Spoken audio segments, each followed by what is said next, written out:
श्री सीताराम जी महाराज की जय हो।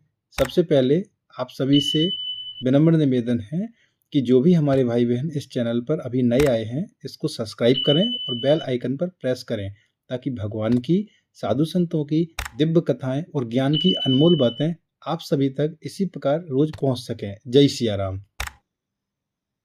बंधुओं, विश्वासो फलम दायकम अर्थात विश्वास सदा ही फल देता है। यहाँ फल का अर्थ है कि आपको यदि भगवान के नाम पे अटूट विश्वास है, अनंत विश्वास है। कैसा विश्वास? मेरे तो गिरधर गोपाल दूसरो न कोई। आप देखिए मीरा जी का भगवान पे कैसा विश्वास था, अपने कन्हैया पे, कि मेरे तो गिरधर गोपाल, ये तो हम सब कहते हैं, लेकिन इसके आगे विचार करिए, दूसरो न कोई अर्थात उनके अलावा मेरा ना कोई था और ना ही कोई होगा। बंधुओं, हम त्रेता युग में यदि देखें और द्वापर युग में या कलयुग में देखें या सतयुग में भी हम देखें तो भरत जी के समान भगवान राम जी में जैसी प्रीति भरत जी की है, ऐसी प्रीति जल्दी देखने को नहीं मिलती। आप देखिए लक्ष्मण जी को जब शक्ति लगी तो राम जी के कहने पे, सुसेन वैद्य के कहने पे हनुमान जी महाराज द्रोणागिरी पर्वत संजीवनी बूटी लाने के लिए गए। लेकिन जरा विचार करिए कि जब संजीवनी बूटी लेके हनुमान जी महाराज द्रोणागिरी पर्वत अपने हाथ में उठा के लौट रहे थे, तो जब अयोध्या मार्ग से निकल रहे थे तो भरत जी ने जब हनुमान जी महाराज को जाते देखा तो उनको ऐसा लगा कि शायद कोई मायावी या राक्षस पर्वत लेके अयोध्या की ओर जा रहा है और अयोध्या इस समय राजाओं से विहीन है, अर्थात भगवान श्री राम 14 वर्ष के लिए वनवास में है।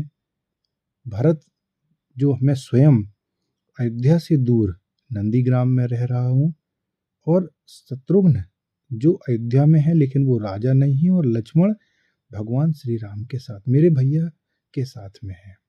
तो शायद इस परिस्थिति का लाभ उठाने के लिए कोई मायावी अयोध्या को नष्ट करने के उद्देश्य से हाथ में पर्वत लेके जा रहा है, और उन्होंने अयोध्या वासियों का और सबका हित जानते हुए धनुष चला दिया। उन्होंने बाण छोड़ा और वह बाण हनुमान जी महाराज की जंघा में लगा और वहां से वे राम राम राम कहते हुए नीचे गिर पड़े। गिरते ही अचेत हो गए। बंधुओं, उनके मुख से केवल एक ही आवाज निकल रही थी, राम राम राम, और उन्हें कुछ भी ज्ञान न था, कोई चेतना नहीं थी। लेकिन जब भरत जी ने यह देखा तो भरत जी, आप देखिए, सुनते ही जैसे सुन्न से हो गए, आंखों से अविरल अश्रुपात होने लगा। और उन्होंने जब इसको देखा उन्होंने कहा, हे प्रभु राम, हे भैया राम, ये मुझसे कैसा अपराध हो गया?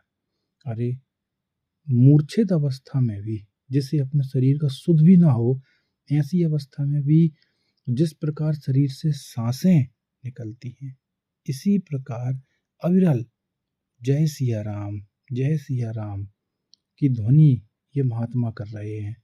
मुझसे घोर अपराध हो गया। अब देखिए, क्या उस समय लोग तंत्र विद्या नहीं करते होंगे? क्या उस समय लोग जप तप नहीं करते थे, ध्यान नहीं करते थे? ये सब करते थे। आप विचार करिए, यदि भरत जी आदेश देते तो अयोध्या के बड़े से बड़े वैद्य, क्या वहां पर आने में उनको विलंब लगता? विचार करिए बंधुओं, क्या आसपास के राज्यों से वो वैद्य नहीं बुला सकते थे? लेकिन उन्होंने केवल एक ही वैद्य पर विश्वास रखा, जो है परम वैद्य, जिसके संकल्प मात्र से इस सृष्टि का उदय होता है, पालन होता है, और उन्हीं के संकल्प से प्रलय के रूप में यह सृष्टि उन्हीं में समाहित हो जाती है। अर्थात विनाश भी उसी से होता है। तापत्योर विनाशाय। तो बंधु, इस बात को आप लोग याद रखिए कि भरत जी ने केवल भगवान के नाम पर विश्वास रखा और कहा कि यदि मैंने सच्चे तन मन और धन से केवल प्रभु रामचंद्र जी के चरणों में प्रीति रखी हो, उनके चरणों में मेरा अगाध निष्ठा रही हो, तो ये महात्मन अभी अपनी मूर्छा को छोड़ें और जाग जाएं। बस ये कहा था, ऐसा नहीं है कि इसके कहने के बाद में 1 घंटे 2 घंटे के बाद हनुमान जी जागे, नहीं। यह शब्द खत्म हुए नहीं कि हनुमान जी महाराज राम राम कहकर उठ गए। ये होता है विश्वास में बल। बंधुओं, आज हमारा भगवान में कहाँ विश्वास है? हम भगवान के मंदिर जाते हैं, अपनी बात रखते हैं और मन में भय ही बना रहता है कि क्या पता काम होगा कि नहीं होगा। सच्ची निष्ठा रखें, सच्ची लगन भगवान में बनाए रखें। बाकी जो करना है, करने कराने वाली ठाकुर जी हैं। सब भगवान करेंगे, सबका भला होगा, सबका मंगल होगा। बस सच्ची लगन निष्ठा भगवान में बनाएं, अपनी लगन को न टूटने दें। श्री सीताराम जी महाराज की जय हो।